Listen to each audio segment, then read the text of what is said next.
naman ang isang araw natin. Thank you Lord. Pagod, pero okay lang.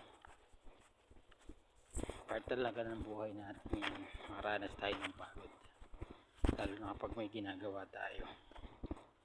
Pero okay lang kasi lalo na meron tayong pamilya na kailangan nating sustentuhan. Kailangan nating harapin yung responsibilidad natin bilang isang tatay o bilang isang padre pamilya. Kaya dapat kahit mapagod man tayo, hindi tayo susuko. Dapat nating harapin yung mga pagsubok na ating pagdadaanan, at sana lagi tayong handa. Syempre dito nga pala tayo guys sa isang football court ng eskwelahan. Nga pala yun guys, napakalaki nyan guys. Dito lang tayo sa labas kaya hindi natin masumi ng mabuti.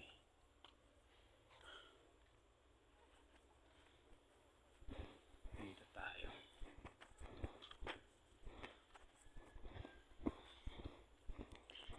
Yeah. Nilakad lang natin ito guys pauwi. Kasi para may exercise naman tayo. At bukod doon, syempre matipid tayo ng pamasahe. Yung papamasahe natin, pwede pa natin mabili ng needs natin sa bahay. Lalo na may maliit pa tayong anak na makulit.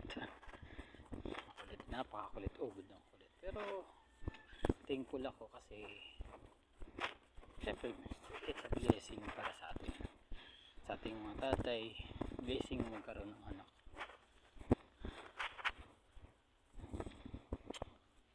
Kaya sa lahat ng magulang dyan, sa lahat ng magulang ng mga kapanood ng video na to, advice ko lang, sana maging responsable tayo magulang. Kahit anong hirap ng pagsubok ng pagdadaanan natin, lalo na sa amin na hirap isang kaya guys, sintuka lang din talaga kami.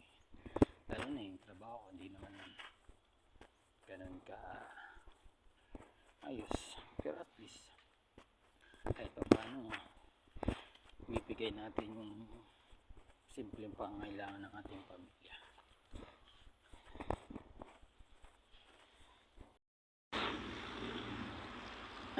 Dito na pala tayo guys sa Commonwealth Highway. Medyo hapon na kaya hindi ganun ka init, hindi ganun ka hindi yung sikat ng araw. Pero kanina medyo mag-aaga pa, yung sikat ng araw, mainit. Ayan guys, Commonwealth going to Tandang Sora. Lakad pa rin tayo, syempre kaya pa naman malakas tayo strong man. Tuloy lang tayo sa paglalakad hanggat kaya. Lakad, malay mo balang araw wala na ng sakyan, di ba? Praktisado na tayo maglakad. Pero sa dami ng sakyan dito sa Pilipinas over polluted.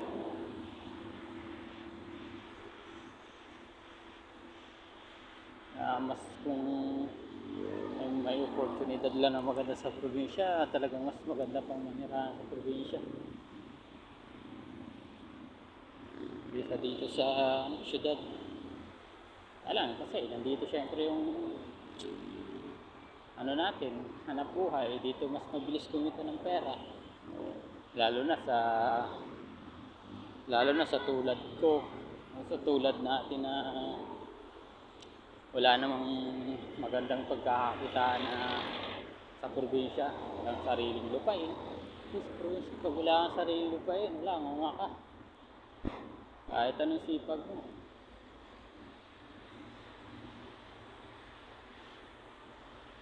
Tulad din sa Manila, kahit ano lang mga trabaho na mapagkakita, basta marangal. Go! Para lang mataguyod natin yung mga dapat natin ano, mataguyod yung pamilya natin at magampanan natin yung ano, gampanan natin yung pagiging natin. Bali ko. Yan nga pala guys yung ano, MRT ba yan? MRT 7 ba yan? Yung ginagawa dito. Malapit na siya matapos, no? Talagang maluwag na siguro yung ano.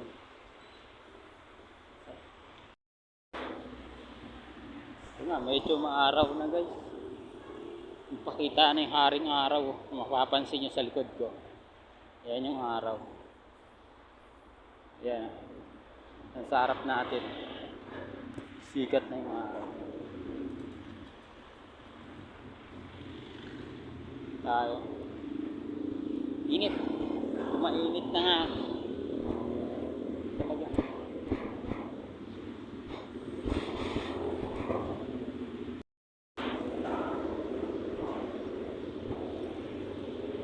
So guys, hanggang dito na lang muna. Bye bye. Pa-follow na lang sa mga hindi pa nakaka-follow dyan.